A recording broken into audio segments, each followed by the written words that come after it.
अस्सलाम वालेकुम व्यूअर्स कानून की एक और मालूमाती वीडियो के साथ मैं फरमास अकबर आपकी खिदमत में हाजिर हूँ। व्यूअर्स आज का हमारा मौजूद है कि निकाह नामे में कोई भी ऐसी शर्त जो गैर शरई हो वो काबिल अमल नहीं है। यानी कि अगर कोई निकाह नामे में ऐसी शर्त रखता है कि जिसका ताल्लुक इस्लाम के ख़िलाफ़ है, जो इस्लाम की बुनियादी रूह के ख़िलाफ़ है, तो वो काबिल अमल नहीं होगी।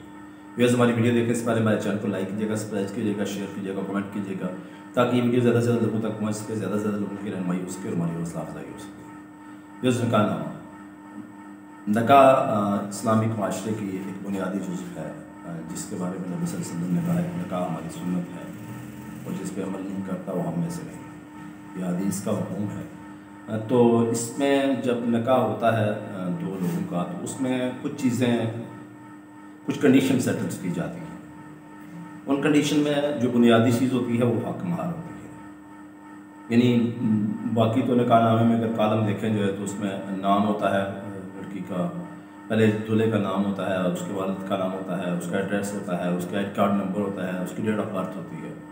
इसके बाद लड़की का जो, फिर उस लड़के का जो स्टेटस होता है वो होता है कि कुंवारा है, शादीशुदा है या तलाक अगर उसे हुई है, उसने तलाक दी हुई है तो क्या है, यानी या जो भी उसका स्टेटस होता है वो होता है। उसके बाद लड़की का जो नाम होता है, नाम के बाद उसके बाद वालिदैन का नाम होता है, उसकी अपनी डेट ऑफ बर्थ होती है, उसके अलावा उसके जो है वो होते हैं एड्रेस होता है, उसकी उम्र होती है और उसका भी स्टेटस होता है कि वो क्या है। उसके बाद उनके आगे गवाहान और वकील जो मुकर्रर किए जाते हैं उनकी जो है सिचुएशन, जो भी उनकी जो स्पेसिफिकेशन होती है, उनके नाम, एड्रेस और इस तरह उनके आगे जो चीज़ें होती हैं लिखी होती हैं, निकाह, उनका फ़ोन नंबर, उनके एड्रेस, उनके वालिदैन के नाम, तो ये लिखे होते हैं। लिखे का नीचे जो है आगे डेट जो कॉलम होता है उसमें निकाह नामे में जो शादी की तारीख लिखी जाती है कि ये निकाह यानी कि किस तारीख को हो रहा है। उसके बाद हक महर आता है। हक महर में पहला खाना होता है कि जो हक महर अदा किया जाता है, यानी कि मुअज्जल, तो वो जो शरई होता है हक महर वो क्या लिखा जाता है। उसके आगे फिर हक महर के आगे जो है वो डिटेल्स में दो खाने होते हैं कि डिटेल्स में क्या है। तो डिटेल्स में आगे दो तरह के हक महर होते हैं, एक गैर मुअज्जल होता है और एक इंदल तलब होता है। यानी मुअज्जल जो होता है वो होता है जो प्रम टावर से कहते हैं, तो वो जो है वो जो अदा कर दिया जाता है उसको मुअज्जल कहते हैं। और जो अदा नहीं होता है at the time of marriage, यानी कि शादी के वक्त जो निकाहनामा जो हक महर अदा नहीं हुआ है तो वो गैर मुअज्जल होता है और या इंदल तलब होता है। अब गैर मुअज्जल की ये सिचुएशन है कि वो हक महर होता है कि जब अगर डाइवोर्स तक देंगे तो वो गैर मुअज्जल हक महर आपको अदा करना पड़ेगा, या फिर अगर कोई ऐसी चीज़ लिखी हुई है तो at the death of the जो है वो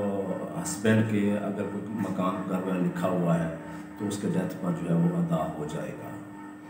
अब जो दूसरा इंदल तलब होता है, इंदल तलब वो हक महर होता है कि जो यानी कि आप लिखते हैं कि ये हक महर है और वो औरत किसी वक्त भी तलब कर सकती है, शादी के दूसरे दिन भी तलब कर सकती है,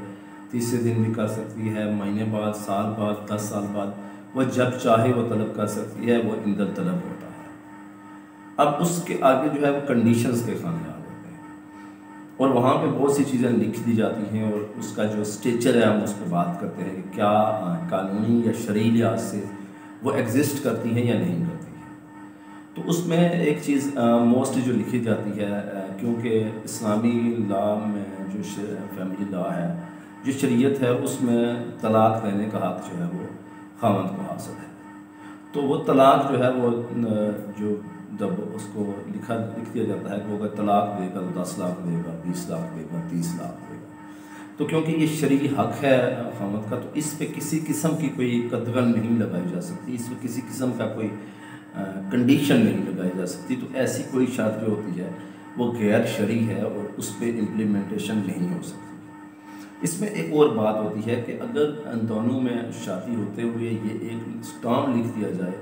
कि अगर तलाक देगा तो वो इतने पैसे देगा, तो फिर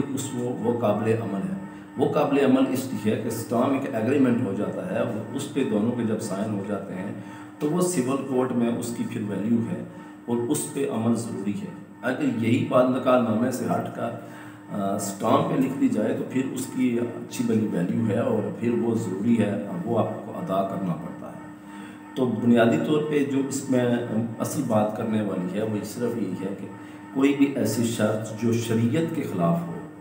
وہ اگر نکاح نامے میں لکھ دی گئی ہے تو وہ قابل عمل نہیں ہے۔ شرعی لحاظ سے جو چیز آپ کے جو اس میں نہیں ہے، اس کی جو ویلیو نہیں ہے، تو وہ قانون میں بھی وہ قابل عمل نہیں ہے۔ تو جو بھی شرائط ایسی ہوں گی جو یعنی کہ شریعت سے ہٹ کر ہوں گی، تو ان کی کوئی ویلیو نہیں ہے، اور وہ عدالت میں جو ہے وہ آپ اس میں آپ کو کوئی ریمیڈی اویلیبل نہیں ہوتی، اس میں آپ کو عدالت کوئی جو ہے وہ ہیلپ نہیں کر سکتی، اور وہ چیزیں آپ کو نہیں دلوا سکتی۔